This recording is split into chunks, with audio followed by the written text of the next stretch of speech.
Welcome to Let's with Amplify, where we have lively entrepreneurial talks focused on helping you grow your business through sound financial strategy.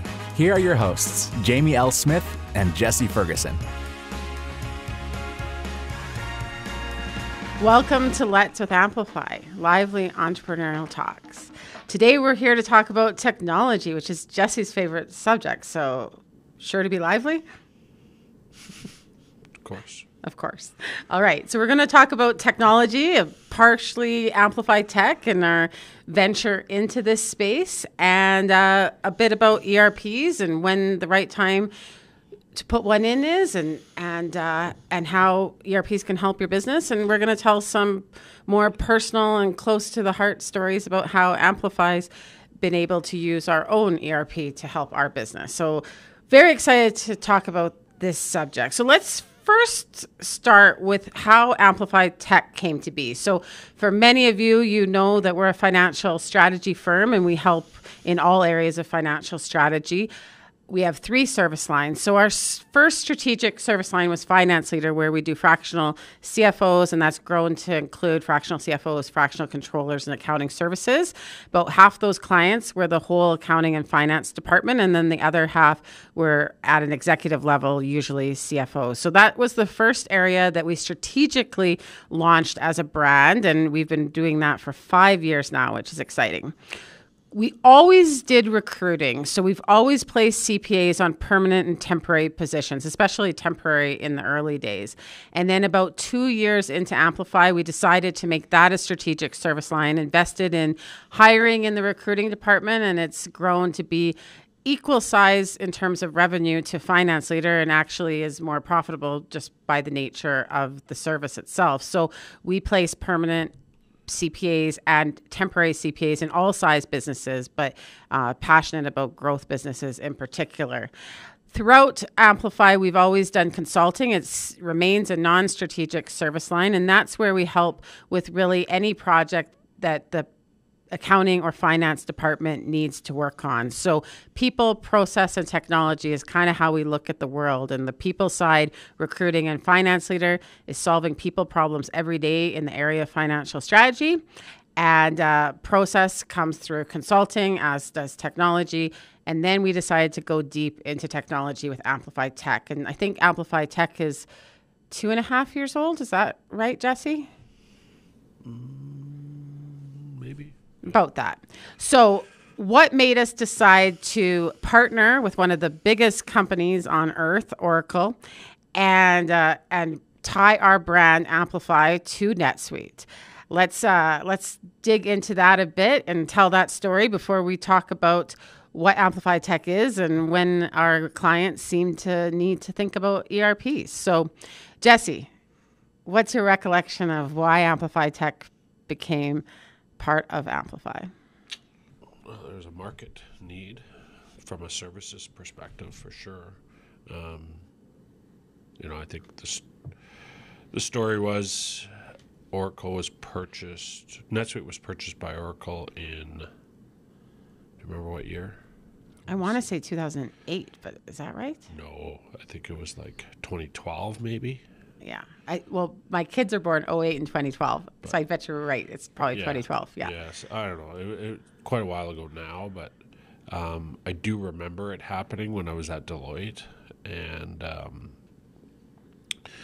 people were unsure what it actually even meant in terms of, why were they purchasing it, given Oracle plays in a much different, bigger market where were they doing it to maybe bury the brand, or people?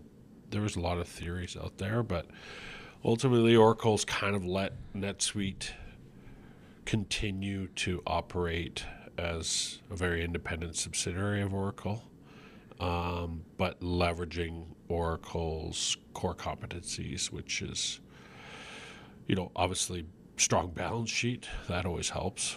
And then I would say their underlying data infrastructure, data centers, etc. So I think when when Oracle purchased them, NetSuite was always a strong system. It was probably ahead of its time originally. It was the first and only ERP that, to my knowledge, that was never been on premise, and always been on the cloud. And so after that purchase, when I was at Deloitte, I think NetSuite was a player for sure, and in the mid-market ERP space. But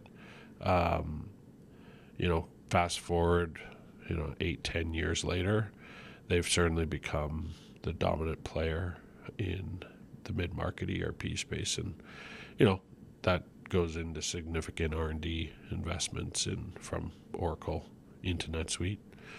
The product's definitely taken off, and the logo growth that I think they're sitting at probably by now 40,000, 45,000 customers, which is pretty incredible, because I remember when we first signed as a partner 2.5 years ago, 3 years ago, whatever it was, or when we first started talking to them, I think it was at like maybe 20,000.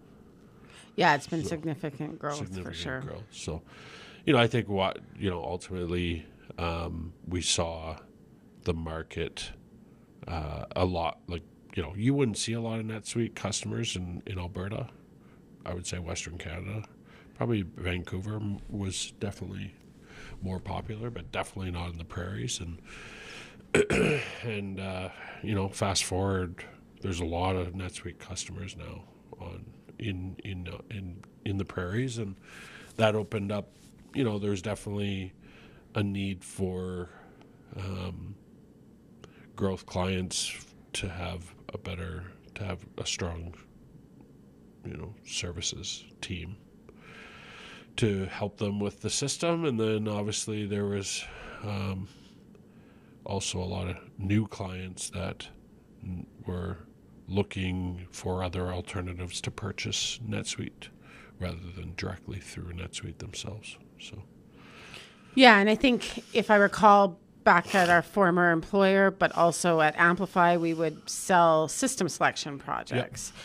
And a number of those system selection projects, we would be obviously showcasing, demoing all the emerging ERPs. So that would often be NetSuite, Microsoft, and then often an industry-specific one. Yep. What are some of the other big players in that market right now? Intact, I guess, and that one that starts with an A, Adaplan? No.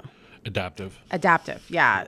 So we would show a lot of these systems, and I know on multiple occasions, both within Amplify and our former consulting days, NetSuite would come out as the runner, like the top choice and the choice that made the most sense for the client. But then because they couldn't partner with a local service provider, they would often go with their second choice system. And we were supportive of that because we know how critical the implementation partner is and how sensitive that relationship can be, and not having someone locally that's invested in you as a client and as a human and building the relationship is a pretty big risk to take when you're putting in such a big system and spending that much time and money. And I myself, as an Amplify fractional CFO, when I was choosing an ERP, I wanted to put NetSuite in, and I put Microsoft in. And the reason that I did is because I didn't want to have to work with foreign, overseas, different time zone implementers through Oracle NetSuite Direct. And that was the right decision. I had a great implementation partner. I got to look him in the eyes when things went wrong. He was there. He understood my business, and we implemented very successfully. So it was the right decision, but if there had been a NetSuite partner like Amplify Tech, NetSuite would have been a better decision for that client. And so we filled a gap. So as you mentioned, there was a market opportunity because there was no NetSuite implementation partner locally. And so people were making choices to put in other systems because of that. And I do think they were making the right choice to pick another system because your implementation partner is that important. Yeah, I think it's more important than the software, for sure. It can be, definitely. Not in all cases, but a lot of times. Yeah. So we were in COVID, when we decided to partner with Oracle NetSuite and become a solution provider, big step. Some people thought that it was a bit of a deviation in the sense that it's technology and ERP. I always thought, we're solving financial strategy problems, and this is the technology service and product that we're using to solve technology problems. And we had a ton of clients, and most of our first NetSuite implementations were existing clients. I don't know the exact number, but we had a lot of clients that were looking at ERPs, and we really felt that NetSuite was the right product, but we weren't very comfortable with our CFOs leading those implementations without a local partner. So for us, there was synergy. For us, it made sense. There was a few questions in the market. What are your thoughts on that? On what? On whether or not it made sense now that we're here. I think it made sense then, and I think it makes sense now, for sure. Yeah, I mean, most growth organizations are, I don't care how good your finance team is, if you don't have a good underlying tech stack and processes within that tech stack, you're going to fall down at some point. So, I think it fit within the overall strategy client base that we were focused on. It was just another enabler of growth, right? So, yeah, made sense. Makes sense. So obviously, a couple interesting points. If we just turn inside to Amplify just quickly for our listeners to look under the hood. Obviously, with the ability to license and have a totally different type of revenue stream was also strategically important to us, right? Because as people can appreciate, our finance leader service line is people-based. So for every dollar we make, there's a dollar added to payroll type thing.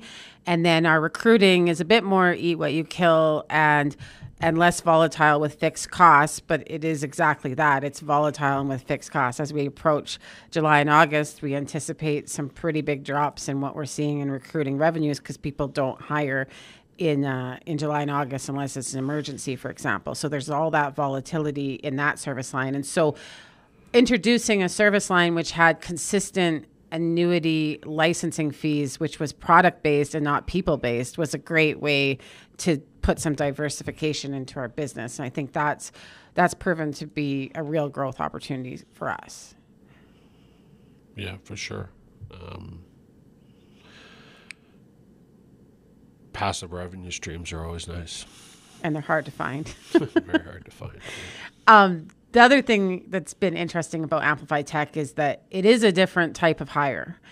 And so that synergy has proven to be probably even less than we anticipated. And so obviously the Amplify Tech team has a very different profile than the rest of our team. And it's been exciting in terms of adding diversification from actually every single type of diversification, literally, whether it be country of origin, age, sex, and then obviously what's the most important, the merit side, the merit they bring in the resume and their experience and their specialties and their competency. But even from a personality profile, they definitely diversify us. So that has proven to be valuable and made us a stronger and better team and company, but it's been also interesting because we're experts at hiring CFOs.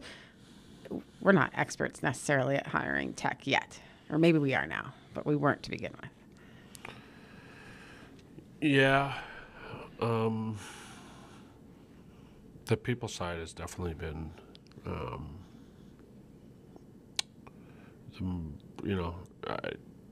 it's been challenging to figure out. Not just people, just like the whole process. It's very new. I've been involved in a lot of implementations, but like to run it end to end, to just to figure out that whole process, just from a delivery standpoint, has been. But a lot of the same principles hold true, right? Like good communication doing what you say, like doing good quality of work, they all apply. I mean, it's a different thing you're doing, but they all apply.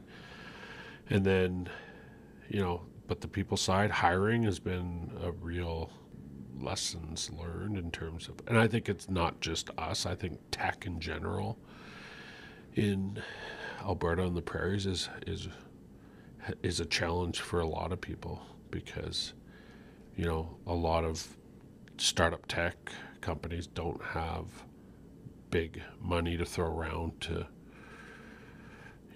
I guess up and coming developers or technical people, specifically in NetSuite. I mean, they're just, because of the history of NetSuite not really dominating most of the pre-existing sales into the prairies, a lot of the services that have been provided after the implementation have not been within the prairies. So there's just not the expertise within our market. So having to really think creatively and figure out how to address those challenges has been definitely a lot of work. But I think we're on a good track now, and seem to actually have probably more people than we have work right now. So, which is pretty natural in project work. It ebbs and flows, and so. Well, and it's, I think for our listeners, many of which are aspiring entrepreneurs or business leaders, you raise a good point. Where there's a hole in the market, which there absolutely was, and we're humbled and privileged to be able to fill that hole. Guess what? With the hole comes a hole in talent too. And so the vast majority of our Amplify Tech team did not grow up in Calgary or the prairies, but they live here and they serve this community very well, and it's exciting. But we've had to bring them over with visas or find them as new immigrants or what have you, and it's been challenging and new to us. Or train them from scratch. Or train them as students, absolutely. Yeah. So you brought up, the same principles hold true, and for us, that's client experience as our North Star, and making sure that we're always thinking about the strategy and the goals of the client, and putting people and relationships first, and integrating and celebrating the culture of Amplify and the clients. And I think, one of the other things that always came up when we were thinking about this is, how do you have client experience as a North Star and then do implementations, which is one of the worst experience of most people's career. Nobody really looks back at their ERP implementation and says great things about that experience other than it added to their resume. So, that duality and paradox was always something that bugged me as the chief experience officer, and continues to keep me up at night. But we're pushing against those trends and doing our best. What are your thoughts on that? How we can deliver client experience as our priority, but yet recognizing that it's a tough experience for people. Implementations are hard. Yeah, they're tough, especially. Yeah, they're just tough. I mean, it really forces you to, if you're just looking to put in the software and forget about it, like, good luck. You're going to be overpaying for the software for sure. So it really forces clients to relook at everything, and and then there's data that's generally needs to be updated and refreshed, so to speak. But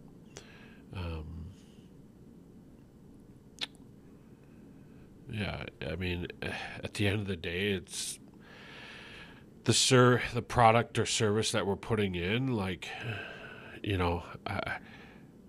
as long as expectations are managed and you get out in front and advise properly, even when there's bumps in the road, I think experience can be met. You can leave an implementation thinking like, that was pretty good. Like, we're pretty happy. So it's a high bar, but we're aiming for it. It's a high bar, but You can do it. And obviously, it's a catch-22. Like, the more you screw up, the more you learn, the better you get. So, kind of comes into the whole strategy around how you build the practice and pricing and all that fun stuff. So it's been an interesting journey, but I feel like we're kind of out of the startup mode and now kind of really starting to scale. So it's exciting. And you obviously lead that team and are closer to the clients and the projects. So definitely want to hear more about your thoughts. But I always think about it as, we approach with our clients these projects as business projects as opposed to Business technology. solutions, Yeah. And I think that, that sounds very simple, but actually at the core of horrible implementation stories, it's often because it was looked at as a technology project. Like, okay, we're going to get it in, we're going to get it done, and it's all about the technology.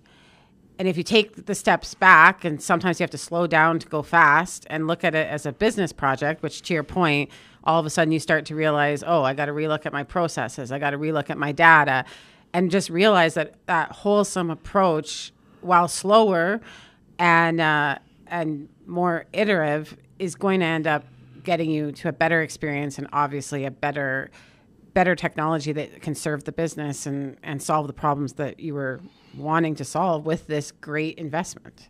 Sure. Yeah, I mean, it's definitely a business solution. We talk a lot about that with clients. It's also an accounting solution, let's be honest, right? Like, oftentimes we forget that it is an accounting software, right? Like, at the core of what it is, it's an accounting software. And so,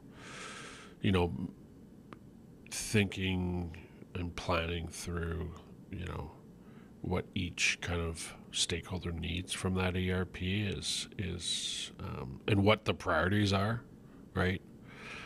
It's something that, the system can do. I mean, it's incredible. If you had $20,000 a month to give me, I guarantee you I could really give you the Ferrari of a back-end system that would help grow your business. But who has $20,000 a month to spend on software? I haven't yet defined that client. So it's a process. It's a journey. That's probably the biggest, I guess, lesson we've had internally and with our clients externally is like slow and steady wins the race, right? If you're expecting for miracles on day one, you should probably temper your expectations. Yeah, and I think you raised your expectations, right? Oh, but my expectations get met because we have such good in-house people. Yeah. Though there was 5 years later. There was some early painful days. We'll get to that. Yeah. But, I think you raised the point of priorities and going back to our client experience methodology, which is always keeping the strategy and goals of the client in mind. And so, you and I have always said this is how we've ran Amplify, this is how we've worked with clients, is you have to prioritize, and those priorities should directly impact and align with your strategy. And so where you have that magic sauce or that critical area, that's where you're going to invest in customization, additional applications, what have you. But areas that are not as directly related to your strategy or that differentiator, maybe best practice, common practice is good enough. And don't over customize, don't overdo it, or at least put it on the wish list and do it later. So what are you finding with clients on that? Like, people hate to say no, but you do have to say no in order to get ahead, right? As you mentioned, it's a journey. You can't, if you try and do everything at once, it's never going to work. Yeah. I mean, money, time, but also feedback, learning, everything. Yeah, I mean, generally, within an implementation, we have lots of. We've actually learned a lot on this because what I've come to find out is if the software, like customization, it is somewhat of a dirty word, I say, because as soon as you start customizing, you're at risk, I guess, in terms of upgrades. So every time there's a new upgrade, is your customization functionality going to break? And if that customization is core to your, usually sales, I would say, but sometimes operations as well, then, if that breaks and you have downtime, then it's going to disrupt your business, et cetera, et cetera. So, but what I've come to find out is, like, if you have customization that requires more than, I'll call it, like, anything that's like over 10 to 20 hours of customization within the implementation, you probably selected the wrong system. And out of the box, like, you're always going to find little things that within the implementation, like gaps. And, we have that all the time. Something didn't exactly work like they thought. Okay, you're doing customization for 2 hours of work, nothing major. And, but if you have a big gap that you've missed something in your sales cycle, and I mean, that happened in our early days. Like, you live and you learn about, didn't really ask the right questions. And so I don't even know where I was going with this. What was the question again? About tying the priorities to your strategy. Yeah. Priorities to your strategy. Yeah. No, I mean, I think the sales cycle is so key, right? So, asking the questions, like, and really almost like advising the clients or pushing the clients, like, why are you getting this? What objectives is this here to serve? Like, I'm having that conversation right in my head right now with a certain client that we're in kind of a sales stage with. It's like, are you doing this because someone just told you need to do this, or are you doing it to solve a problem, right? And either the answer is fine, either way. But how I address either one of those outcomes is going to be very different, right? Because if it's you're just being told to do this and they don't see the value in it right now, then, transforming that company out of the gates is not the angle you should take. Start slow, right? So that definitely, figuring out what those priorities are and trying to help the client kind of address the software.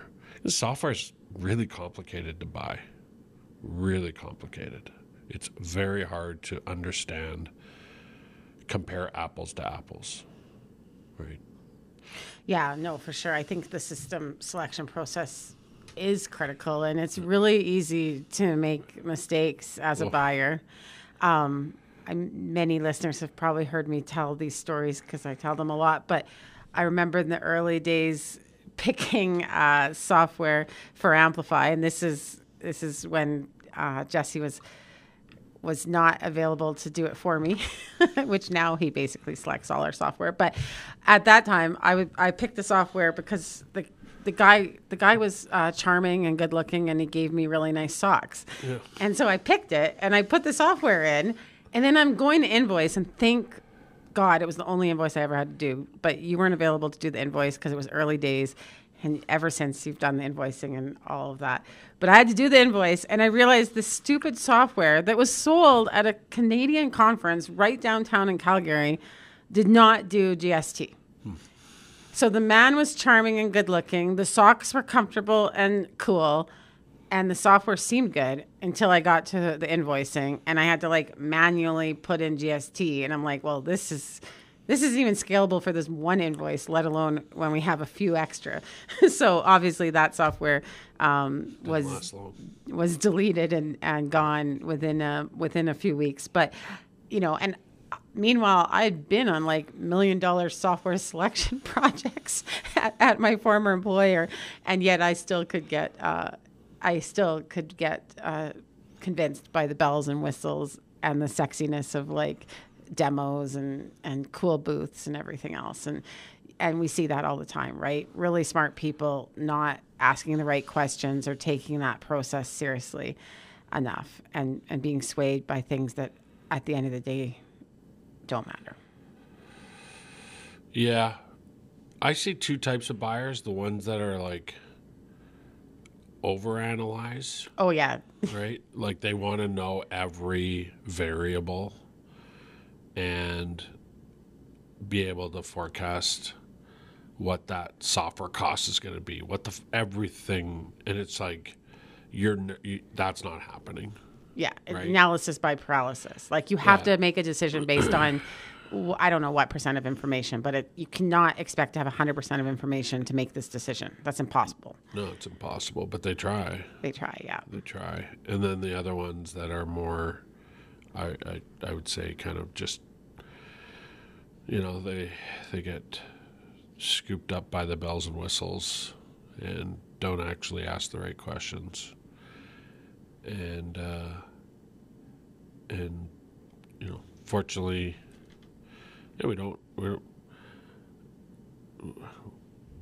we actually almost push our clients, and that's part of the thing that I think that's really helped us. It's helping us in terms of like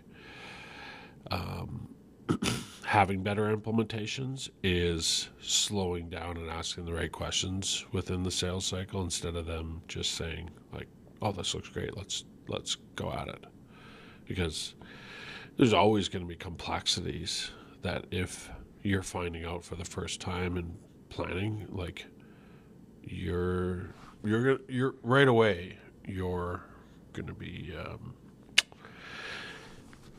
be facing an uphill battle if in month one you're saying you need to buy more software because we underscope this and we need to increase our fee by X amount because of this. I mean, you want to talk about trust being broken, like in month one, good luck on that project. Yeah, there's a lot to come out of. There's a lot. So, I think looking under the hood as much as you can to really, and advising and at least sharing what you see as the risks of project success so that at least they go into once they purchase from whatever vendor, their expectations aren't misaligned with your expectations. That's the biggest thing. Expectations alignment in software is so crucial. Yeah, way more crucial than I ever thought. And I think it goes back to communication. I mean, I've always found that on any project, technology or otherwise, if you're managing those expectations and communicating in a timely and direct manner, you can get through some pretty low moments a lot better. But when you hide those situations or push them off. Depends how big they are. Yeah, of course. Yeah. If I tell you this software is going to make your billing process crazy automated and, save you an FTE, and then we put it in and it doesn't do that, or you find out right away, you didn't really understand their billing cycle, so probably actually you're going to need an additional module in NetSuite which can handle that. And by the way, that's another $2,000 a month. I don't know a way of managing those expectations. Right? Yeah. Damage is done. There's some pretty big screw-ups that could happen, yeah. Yeah. And so, managing expectations on what go live actually will look like is, it's crucial. Interested in diving deeper into the topic of this episode? Every episode of Let's with Amplify has an accompanying ebook for you to download absolutely free. Visit amplifyadvisors.ca/category/Let's Media to get access to the accompanying ebook for this episode. Each ebook helps you get the most out of the discussion that we have on each and every show. Head over to amplifyadvisors.ca/category/Let's Media to get access to the ebook now. Absolutely. And hard to do, because unfortunately when you tell them, you gotta paint a picture of what the future could be, but also shape what reality will probably look like. And if you strike the right balance, I think a lot of clients can buy into the vision and accept reality. But if they think the vision is what it's going to look like on day one, it's not the case. I haven't seen it yet. Yeah. So before we get into when you need an ERP and why it can be really great for your business, let's stay under the hood a little bit, go back under the hood a little bit longer in regards to Amplify. So obviously we became an Oracle NetSuite solution provider and built up a team and immediately tried to sell and get in the market. We did a soft launch, so we weren't marketing or putting the brand out there, but we were internally selling to clients that we knew needed it. In fact, that was a driving reason why we even launched the service line, as we discussed, and also within our network from a soft launch perspective. At the same time, we wanted to get our team some practice and as they see, eat our own dog food. So we put in NetSuite at the very same moment, basically, that we signed up as a provider.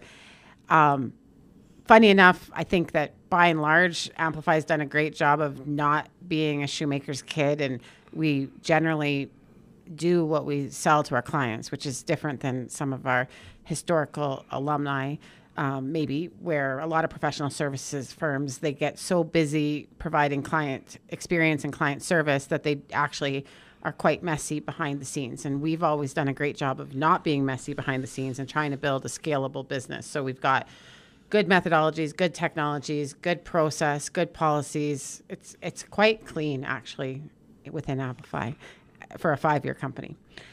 But for the first time, we had the hiccup of, okay, we're putting in NetSuite, and then we sold quicker and more than we anticipated. So our implementation dragged out.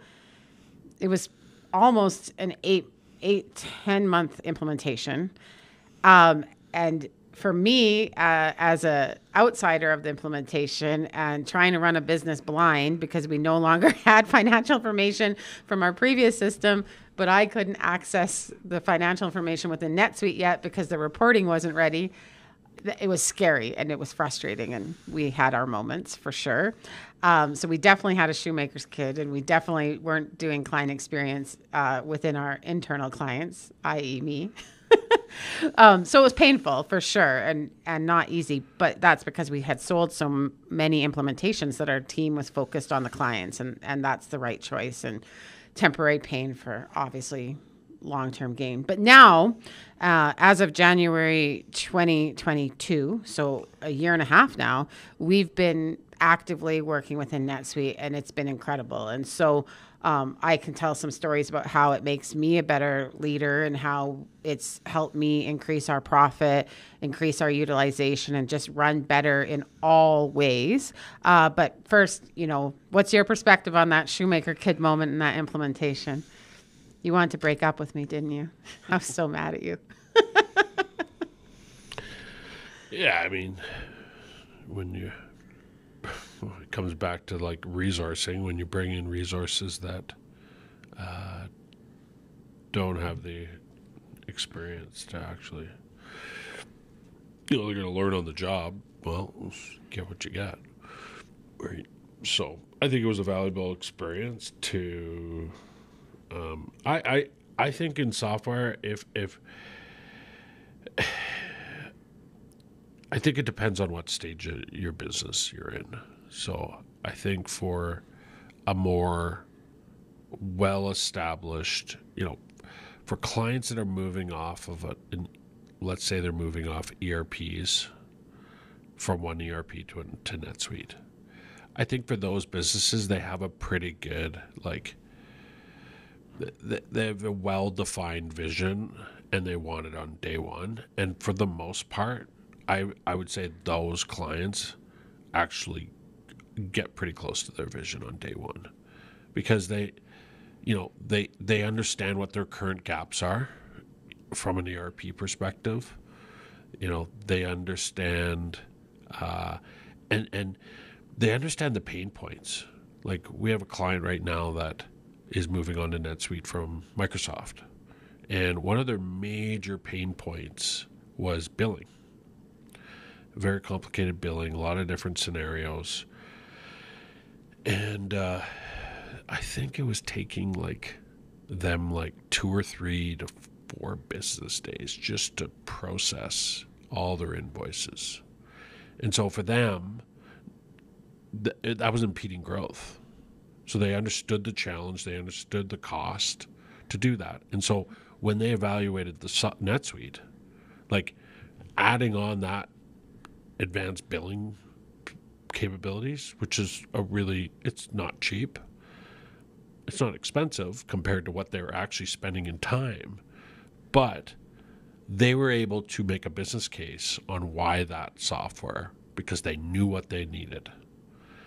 And for those type of clients, I love those clients because it's actually probably the easiest implementation. They know what they do. They know where their gaps are. They're looking to close those gaps. And their data is generally pretty good because they're in an ERP. That would be one type of client. But the client that is coming off QuickBooks like we were, or Xero, and doesn't have any processes, you're going to go in and you're going to adopt some stuff and you're going to screw up a bunch of stuff up. And I think if you're going to learn a lot, right? We've learned a lot through even a lot of the mistakes we've made. Why do we do it that way, right?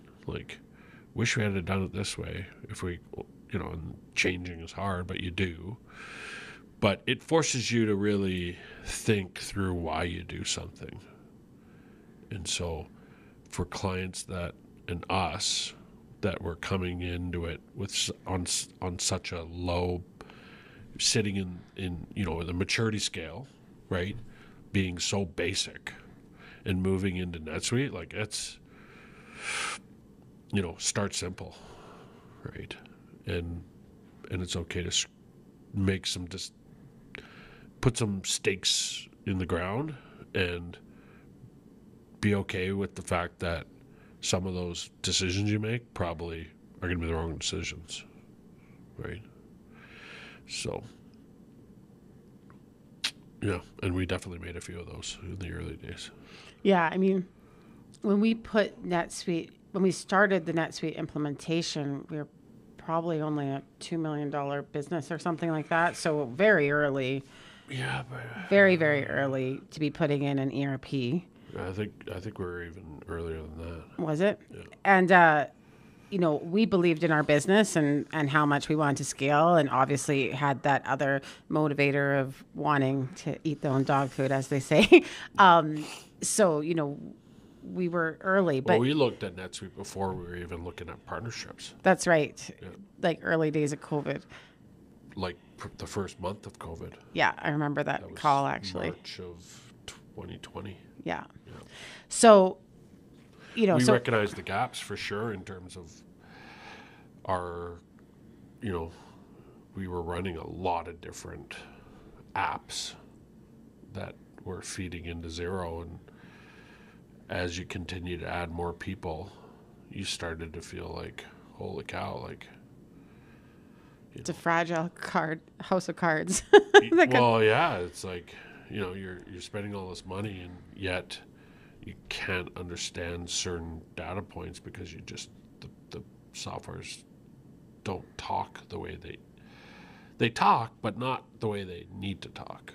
Yeah. To get the information that you And need. a lot of times when you're not even sure am I going to use that data to make real decisions? And then you look at the hours it's going to take you to collect that data and ensure that it's workable data. A lot of times you're just like, never mind. And then you make decisions not on data because it's not worth collecting it. And so now with the NetSuite, that's, our wish list is still arm's length long because every day you want something new because you realize what it's capable of. So don't get me wrong. We're still on the journey.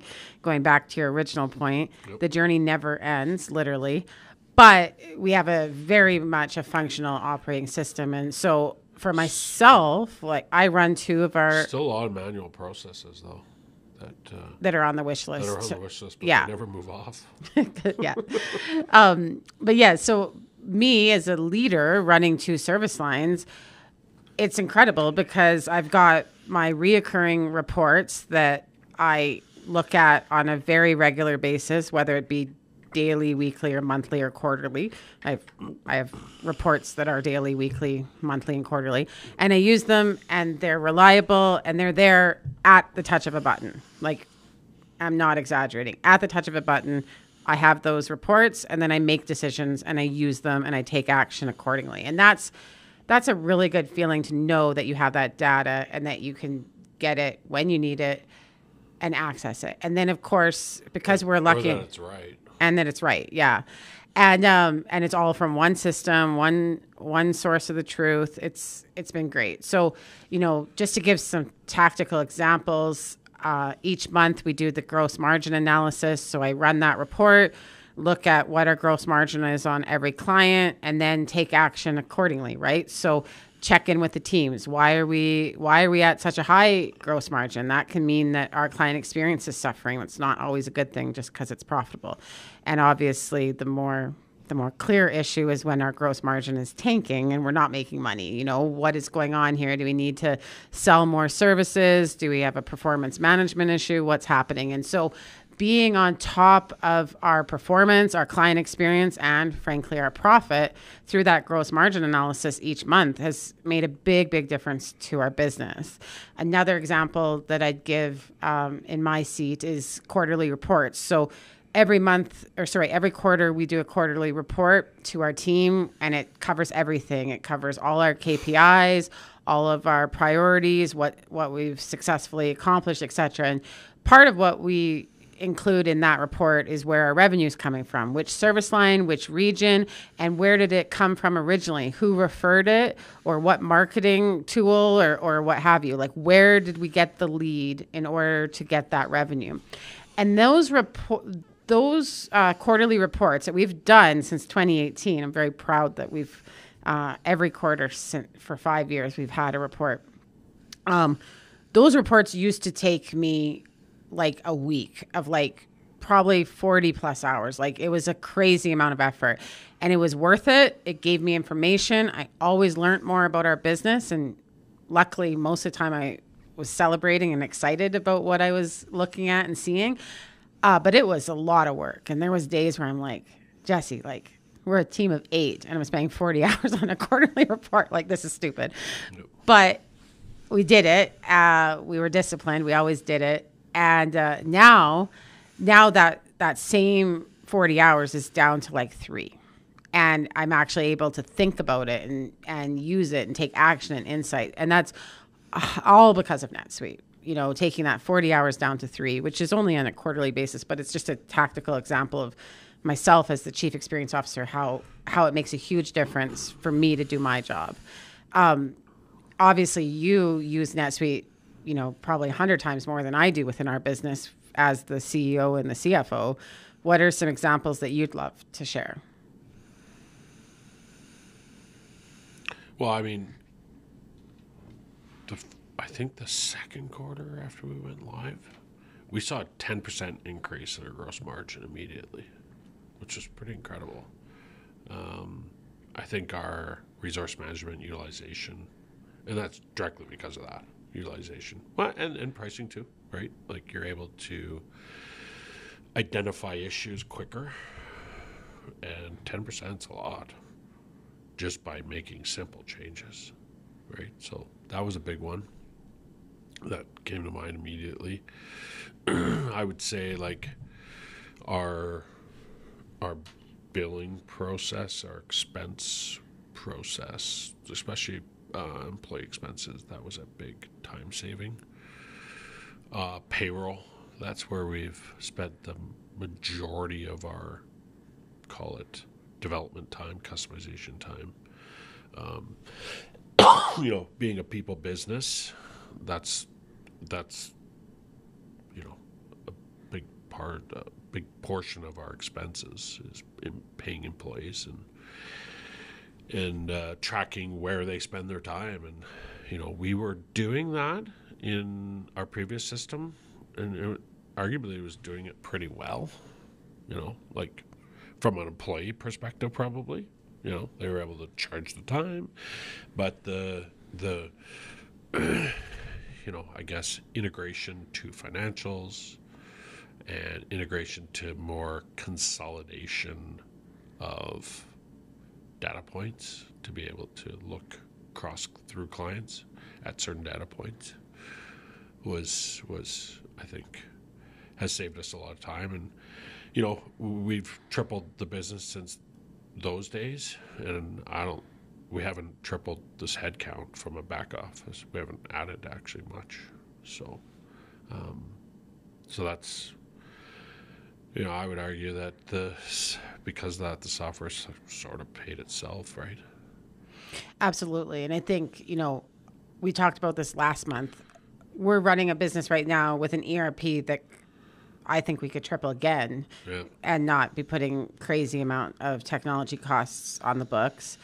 And, we've invested in a support team so that our people can truly focus on client experience. And I think, again, we could triple our business without adding a ton of extra support people.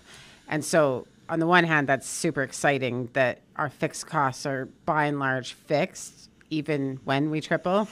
Obviously, our profit feels that, but there is profit at least, but it feels that because the investment in the foundation is more than what we need at the moment. Yeah, it's tough to justify, a big amount of, like in those early days, I bet you we weren't spending much more than $1,000 a month on software. And, if you're making $1 million, call it, $1,000 a month, $12,000, that's, like a decent amount of money, it feels like. And so trying to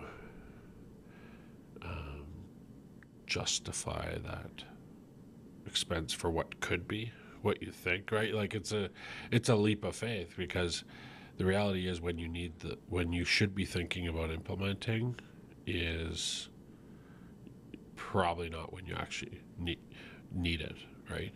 Like what most businesses do is they wait way too long, and then they're bursting at the seams, and then they realize we got big problems here, and revenue is going to start dropping because we don't have an underlying technology and processes that are scalable, yet the business is trying to push it forward. You see that a lot where clients hit a ceiling. Yeah. And I think there's all kinds of things to that. So first and foremost, because you talked a bit about people in a prior podcast, change is difficult with people, and more people makes change even more difficult. So let's be honest, an ERP is going to be a big change. And so the less you have putting it in with 20 people versus 200 people is going to feel very different. Exactly. Because some of those 200 people are also quite committed and dedicated to the processes or technologies that you're changing. Plus, change is just difficult with people. And then also your business itself is simpler, right? Generally speaking, if you're smaller, it's more likely simpler. And so the more complicated your business is, the harder it's going to be. So I think that is one of the biggest things we see, is that people wait too long. Now, it's never too late. It's still, your business is going to continue to grow, hopefully, and become increasingly more complicated with more people. So doing it today is still far better than doing it tomorrow, but maybe yesterday would have been preferred. And so I think companies really need to consider that. And like you said, it's a leap of faith. But if you have that growth plan and you have that strategy, then you should have the technology too to support that. And if you truly believe in that strategy and that growth, then invest in it today and you'll get there faster with less hiccups and less cost. It is far more expensive to do an implementation when you have to fix a ton of data and a ton of processes than if that data and processes are clean because they're simpler, because they're smaller, because the volume's less. So the cost goes up crazy high when you're waiting. Yeah, user adoption's also a big thing too, right? So, if you're 200 people, the reality is, if you look at a core process, let's take procure to pay as an example. Procurement. So, when you're an 8-team shop, you have 10 people in your company, let's say. Well, procurement's pretty darn easy, right? The owner goes out and he buys things, right? The salesperson goes out and expenses a lunch, right? When you're 200 people, you need controls around purchasing. So you might even have a purchasing department, and you might have AFEs, and you might have all these things that larger companies do to control spending. So not just 200 people are going on and spending all the time. And if you're growing into that change with a software, like that's what I love about NetSuite is like you can start at 10 and you can get to 200 very, very easily. And not saying easily, but within a month or two, you can have that process re-engineered with natural capabilities out of NetSuite. And if you want to go even further, there's additional modules that give you advanced procurement as an example, right? So there's lots of ways to grow into that. But if you're starting at the 200 mark, like that means you need to train, how many people along that process, because they all have individual roles. And so the more touch points you have with people, the more likely things are to fail, right? Yeah, and the change management and the adoption and buy-in all become much bigger investments. Yeah, even from the first point of, I think the first time we talked to NetSuite, we had probably, 8 employees at the time, maybe less. And even in waiting 2 years, basically, before we implemented ourselves, was like, I remember thinking, oh, man, I wish we had done this 2 years ago, right? Yeah. Man, this would have been a lot easier. Now I got people that actually need to have input. I could have just done it my own way. And then there's all that. I mean, it's something to think about for sure, right? So we have a ebook on when to adopt an ERP, which we've obviously been talking about a lot and using our own story as an example. And in there, we talk about 8 different triggers. And we talk about when you're expanding. So obviously, if you're growing into other regions or countries or what have you. We talk about when you need to know your clients better and who's purchasing your product or service. We talk about when you've shifted from being a sales organization and you're now a scale up and you care about profitability. How do you monitor that gross margin and that ultimate bottom line? We talk about streamlining and scale again, so having those processes and technologies that can support a bigger business. When you need to make quick decisions, so a lot of companies have the data, but as we talked about, sometimes it's just so much work to get it that you just end up deciding without it. So the opportunity to make quick decisions. Real-time visibility, so knowing that you can get information at the touch of a button right then and there when you need it. When you have customizations that go beyond the plug-and-play apps and tech stacks out there. And when you're hiring and drowning people with manual processes. So everybody is doing a lot of work. They're incredibly busy, but at the end of the day, those same things that are taking up their time could be automated. So those are 8 of the reasons that we talk about in our ebook, and we encourage people to download that ebook. Let's chat a bit about those. We've touched on a lot of them already, Jesse, but what do you think of all the clients you're talking to today? You've got quite a few in the sales process. What is the driving reason you see people considering an ERP?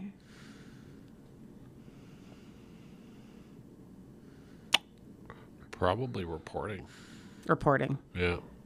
Reporting and controls. Yeah. Having better access to data.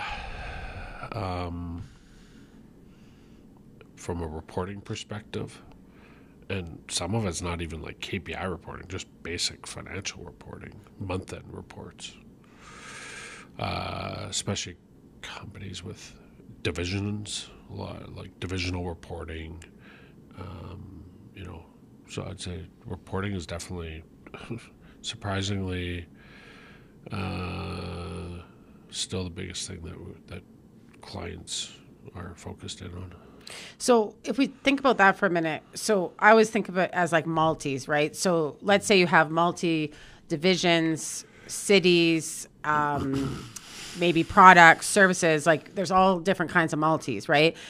And the issue when you're on a QuickBooks or a Xero is that by and large, you're going to set up the QuickBooks and Xero based on legal entity. Yeah. Because that's what you have to do from a compliance perspective come tax time. Now, one could argue, why is a once-a-year driver making your decision for you? But that is generally how it's done. So every legal entity would be a legal entity within QuickBooks and Xero, and then they would consolidate using a spreadsheet is how a lot of clients kind of start out. Now, the problem with that is you don't have that matrix of data, so you can't cut and slice. So now, you hire a COO, he's going to revolutionize your business, and he wants to look at things by city or by product or by division, and that's not how it's set up. It's set up by legal entity and compliance and financial reporting. And so when you start having to look at things in that sense, obviously, download it into Excel, put some pivot tables in, you can do it. Without question, you can do it. I don't know about that. But then you got errors, it's manual, it takes forever. Well, by the time you get that You're pretty report, limited in terms of dimensions, right? Yeah. Well, sometimes you can't even do it. You're right. It depends on how you're putting the data in. Yeah. So, but if you can, by the time we go back to that other thing that we admitted that we've done, you don't make decisions based on data because it takes too long to get the data. And guess what? Brand new COO, if it takes a week for him to see that information, well, he's gone. He's an executive. He's probably already made the decision based on his gut, based on whatever little pieces of information he could collect, and it's too late. And so I think, that multis and reporting is a huge benefit that people who are sticking that one more year on QuickBooks or Xero are missing out on for sure. And certainly for our business, I didn't feel like I was able to get access to that information until we had NetSuite because it wasn't even worth asking for it because it was too complicated and going to take too long to get. Yeah. And the data, and even if you tried to do it, data could be inconsistent. So it's definitely a big reason why a lot of, the more people you have and you're trying to run a business more, I'll call it in a spreadsheet, but not that you ever run a business in a spreadsheet, but you're trying to make decisions based on data. Well, and you're less involved in the day-to-day, and there's definitely, we felt that, I think, at some point when you know everything going on, do you really need that kind of data develop? Again, sure, be helpful, but you don't need it. But, when you triple or You go from 1 million to 10 million. If you're a $10 million business, like, you're just not going to know what's going on completely every day. Like, you don't have the time. No. And so the only way you can successfully,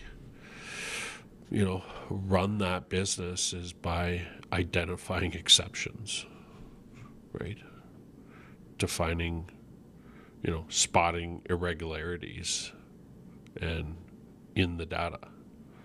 And, and if you can't, with your own fingertips, get access to that data, like, you're relying on your accountant to spend a week trying to put together a stitched report to get access, too late, right? So I think it's a huge enabler of growth, it's interesting. We've had conversations over the years with like our American counter, like whether it's with Oracle or even clients, like American companies think about technology a lot different than Canadians. How so? They see it as imperative to reaching their growth aspirations. I think Americans generally believe their vision more than Canadians as a whole. I think there's lots of great entrepreneurs in Canada that, they believe what they say, but there's lots that, because if you think about it, if you truly believe that you can get to a place, why would you not invest in what you need to get to that place? It'd be like, it reminds me of, we took the team to Banff the other day, and we did a hike, and we got to the end of the hike, not the end, the midpoint of the hike, and at that point, it's where the pavement ends and the dirt road begins, right? And everyone was full of testosterone and feeling great, and the feeling was we needed to keep going on that dirt road, right? And everyone believed that vision. That's what we needed to do. And I kind of, not that I didn't want to jump on board on that vision, but I thought about it and I'm like, it's another hour up that dirt road and another hour back. I'm looking around. We have team members in boat shoes, in pin-up shirts, like no water, no food, not prepared at all. You realize you're the leader that was supposed to. Well, we were never planning on going up, right? Okay. That was never the vision. The vision was not there. But if you think about it, if I'm planning that day and my vision is we're going to the top, what am I doing? Right. You're dressing for it. You're bringing water. Getting ready for it. Yeah. Because that's what we're doing. Maybe we get halfway and we're exhausted. Well, that was a waste of food and preparation for sure, right? But I still prepared like I believed I was going to get to that place, right? So it's the same when you're building a business, isn't it? Like, well, first pause. Did you end up going up the dirt road or you stopped? Okay. We didn't quit. So we met our goal. We stuck with your original That was vision. our vision. Yeah. We were not, this was not, no, you're right. an advanced a lot of hike. businesses would go on that dirt road, still on QuickBooks, still on Xero, and then be curious why they've got blisters and dehydration. Or, that's weird. I mean, how many? I bet you if you went to a helicopter, ambulance helicopter, how many times do they rescue hikers from whatever hike they went on, and go figure, they're not prepared. Yeah. Right? Like, so I guess, when you kind of use the same analogy back into business, it's like, so if you planned on going, if you say, we're going to be this, and it's, big plans, and let's say you're at $3 million, and you think you're going to be in 5 years at $50 million. That's a pretty incredible growth. How many businesses can have that kind of year-over-year growth? Yet, when it comes to I guess packing the backpack, they're like, you know what? We're just going to leave all that. If we get there, we get there. Well, I tell you right now, you're not getting there. And if you do, it's not going to be, you might be calling that air ambulance to lift you off the mountain. Right? Yeah. Yeah. It's going to be painful. Which is going to be called, a big consulting firm to fix all your problems. Yeah. Which that happens a lot, and it's very expensive. When you start piling in $10,000, $20,000 bills a month from consultants who are trying to fix all the problems that you could have fixed if you just packed the right pack. Yeah. Right? So. No, I love that. That's a great analogy. It is interesting, the idea that people don't believe in their own vision and strategy and want to make that foundation so that they can actually get there. It is crazy how much you see it. Well, I think a lot of times they're just throwing that out there to see what sticks. And who's going to believe Who's it? going to believe Who's it? Off the boat. Right? Yeah. Can I get enough people to believe this crazy vision? And, I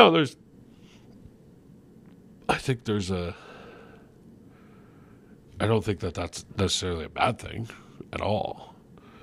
But you have to question if you're trying to sell it.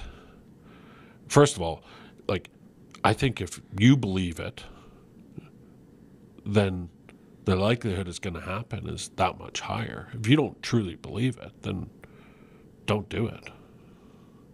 Right? Yeah. So, expectations. Definitely. So for clients that have made the decision that they are going to do an ERP, let's just quickly touch on how NetSuite differentiates. So we, circling back, we talked about how a big reason why Amplify Tech came to be was that our system selection processes were quite regularly showing NetSuite was the right solution, but then there wasn't a partner to implement. And certainly other emerging ERPs can be fabulous options for clients. Yep. And you said it yourself, at the end of the day, your partner and who implements is almost more critical than the product itself. A lot of the technologies, they do have more in common than they have different. And so whether that comes to their functionality, their pricing points, their overall offerings are quite similar. They're more similar than they are different, for sure. And so I agree with you. I think that having a partner that's there and is relationship-based, strategy-based, and obviously in it for more than just that one transaction, that one implementation transaction, I think that's going to serve you well. And obviously, depending on your purpose, your values, and what matters to you. But for us, we're looking for clients that are invested in client experience and recognize that we're here for them beyond one transaction. We're not just placing a permanent CFO. We're not just implementing NetSuite. We're not just doing their finance and accounting. We're looking at their whole business, their whole growth, and we want to be part of their journey and their growth throughout. And not everybody does that. And frankly, there's not every client cares about that either. So if you're transactional in nature, there's probably not a good reason to partner with Amplify, to be honest.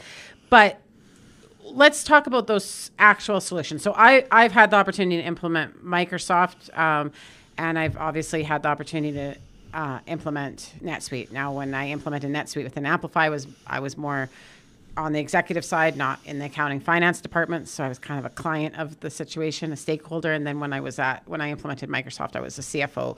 But I mean, let's be honest, my controller did all the work. And so a lot of it was me as an executive there too. One of the differences I see between NetSuite and Microsoft is that a lot of Microsoft it's a lot more basic, and everything has to be configured and customized. So from the most simple thing of consolidation, it literally had to be, developed and programmed, and we had to set the rules and explain it in order to get it done. There was nothing out of the box, even as simple as consolidation. I believe even our foreign exchange, we had to literally say how it was supposed to work in order to have it work. And then reporting, there was nothing available in reporting. So everything had to be customized and designed. And in fact, we actually used Fathom, which is a plug and play for Microsoft, because it met our needs better than the effort it would have taken to develop those reports within Microsoft. Versus with NetSuite, and again, I'm not in the accounting and finance department, so you can let people know that I'm living a bit in dreamland at times. But from a user perspective, by and large, when I want to report, a lot of times I can find a canned report that basically gives me what I want or gets me 80% there. That I'm actually capable of doing myself, which is shocking because this is the first time I've really used an ERP properly. But then let's be honest, I'm a great delegator. So a lot of times what I do is I tell Jody what I want, our ops person, and then she creates the report, and she can turn those reports around in sometimes 5 to 10 minutes. And almost never do I ask for a report that she can't turn around within a day. And so, it's all there, and whether it's 80% there or 100% there, the starting point's there. So it's quick and easy, and it doesn't take a programmer, a developer. And most of the time, we don't even involve our tech people. We're not getting NetSuite people to do it. So that's a big difference. It's a really big difference is how much is available from a best practice perspective within NetSuite. And so if that matters to clients, I think that's a differentiator. What are you seeing in terms of why NetSuite might be the choice for a company and where they really shine and do well? Scaling, I would say. And how is it different scaling within NetSuite versus? Because adding on functionality modules is just seamless. I mean, other than you have to pay money, but we have So other than the subscription cost that you have to pay. Yeah, and some services, obviously, to configure. To implement it, yeah. But, I mean, once you turn it on, all the data flows seamlessly into that new module. So, we have a high growth client right now that just launched into the U.S. And so, of course, their finance team is playing catch up with their operational team that started. I mean, they don't even have a GL set up, and they've already hired employees and have incorporated in the U.S. and they have sales tax stuff to deal with, et cetera, et cetera. And so, if you're looking at Microsoft, you might be months to get that type of business request off the ground. And I think we had, we're about to go live on that within 3 to 4 weeks. And the functionality is really strong, right? Consolidation, foreign exchange, intercompany, billing in different currencies, all the stuff that comes with now running a business in multiple jurisdictions. The tax side, state tax, because NetSuite has country-specific localization bundles. So when you download those, you get all that best-in-class functionality. So, I think the speed at which NetSuite can adapt to a growth business is no other system out there, I think. Nice. Yeah. And in terms of pricing, I always say that if you compare apples to apples and you're literally getting the same thing within NetSuite as the competition, that by and large, the pricing is quite comparable and competitive. One thing that we do know is that because you get more within NetSuite, that you have to that you have to get. It's not like you can cut it off and be like, take that functionality out. I'm not going to use it. There is times where our competitors will throw proposals that are very simple, the Civics or what have you. And then you compare it and it seems like NetSuite's higher, but eventually you're going to probably end up paying more with those other systems, I always find, because you're not getting everything you need. They're just giving you the lowest price and the lowest functionality, and then you're going to have to do all the add-ons. So I think apples to apples, it's a competitive comparative price point, but from a proposal to proposal, NetSuite often looks higher. What is your thoughts and experience? You've been involved with a lot more of the sales process than I have. Yeah, I mean, I think NetSuite definitely appears more expensive. But I think if you were to look at costs over a 5-year to 10-year basis, I bet you, in order to get the same functionality, I bet you the majority of these systems are generally pretty close. One they get you in different ways, right? Because your services costs with certain softwares are probably going to be quite a bit higher because you just need more technical assistance, customizations, et cetera, et cetera.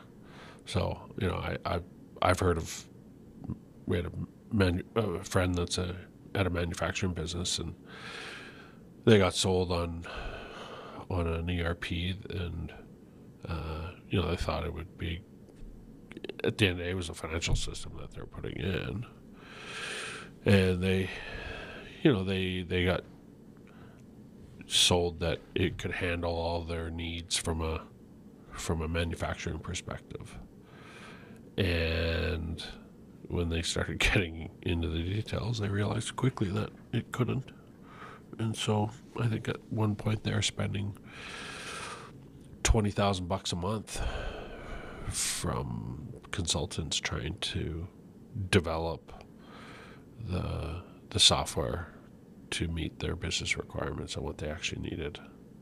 And so, if you factor in what all that cost is, plus their licensing and software implementation, is it going to be cheaper than NetSuite? For sure would have appeared cheaper out of the gates, but I bet you they're probably regretting a bit of that decision when the endless amount of consulting bills kept coming. So, and I know they were regretting it big time. But so, I think that and then obviously there's like pricing is different too, right? Like NetSuite is, because it's so pre-built, you're going to pay a lot more for your modules and your software. But take some of the competitors, like it appears a lot cheaper because there's certain, like Acumatica is transaction based, and so comparing what your transactions volume is today versus like 5 years from now, like, and there's like 25 tiers within that pricing. It's like, how do you even? It's impossible to almost compare and contrast. So, I think price is price. At the end of the day, if you're focused on what business is this solving business solutions, and can it help us reach our goals of growth needs that we need, then whether you're spending $500 more a month or less a month, it's kind of irrelevant in the grand scheme of things, right? Yeah. Would you decide if the difference was $500 a month over an incredible employee versus an average employee? Would you spend that money? I would. The person's going to make that $500 up in ROI to your business 10 times over. Yeah, that's right? true. So looking at software purely just on a dollar and cents basis is kind of silly. It's a silly way to look at software, for sure.